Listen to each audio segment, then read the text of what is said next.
Hi, it's Steve. Today we'd like to show you how to change the actuator switch on the dispenser of your refrigerator. It's a really easy job. Let me show you how we do it. So our next step will be to remove this drip tray at the bottom of the dispenser. So simply grasp it, pull it forward, just remove it and set it aside. And then we'll remove these 2 1/4-inch hex head screws. Now with the screws removed, our next step will be to just push down slightly on that escutcheon. That will release some tabs at the top. We can just pivot it away from the left-hand side. And you'll see some wire harnesses here on the right. There's a little plastic clip that contains those harnesses, so we're just going to pull those out from behind that clip, and that will give us enough leverage that we can expose the switch.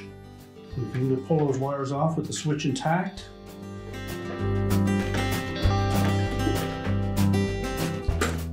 and if they're on there really snug, you'll probably want to use a pair of needle nose pliers to assist you.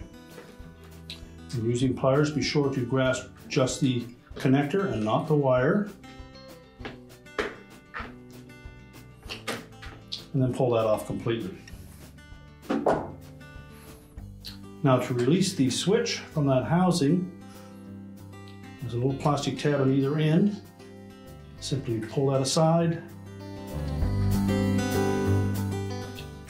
and then slide the switch out of the opening. We'll discard the old one, and we simply need to slide the new one into place. Now when installing that new switch, we want to make sure that the push button side faces that little beveled lever, and line up the 2 locating pins with the 2 holes in the switch. Press it firmly into place until those 2 tabs lock it into position. We'll then reconnect the wire harness. Make sure both of those wires are on nice and tight. We're then going to relocate that wire harness in behind that restraining clip.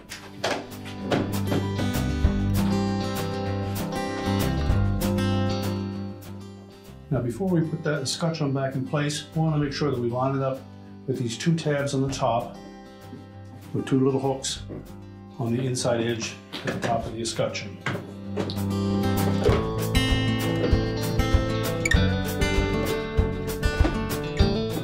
So make sure it's flush at the top, pull it up into place, and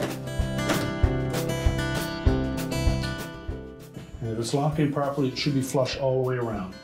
And then we can put the 2 retaining screws in at the bottom. We're then ready to reinstall that drip tray. Make sure it sits flush and flat on the bottom. Just press it back into place.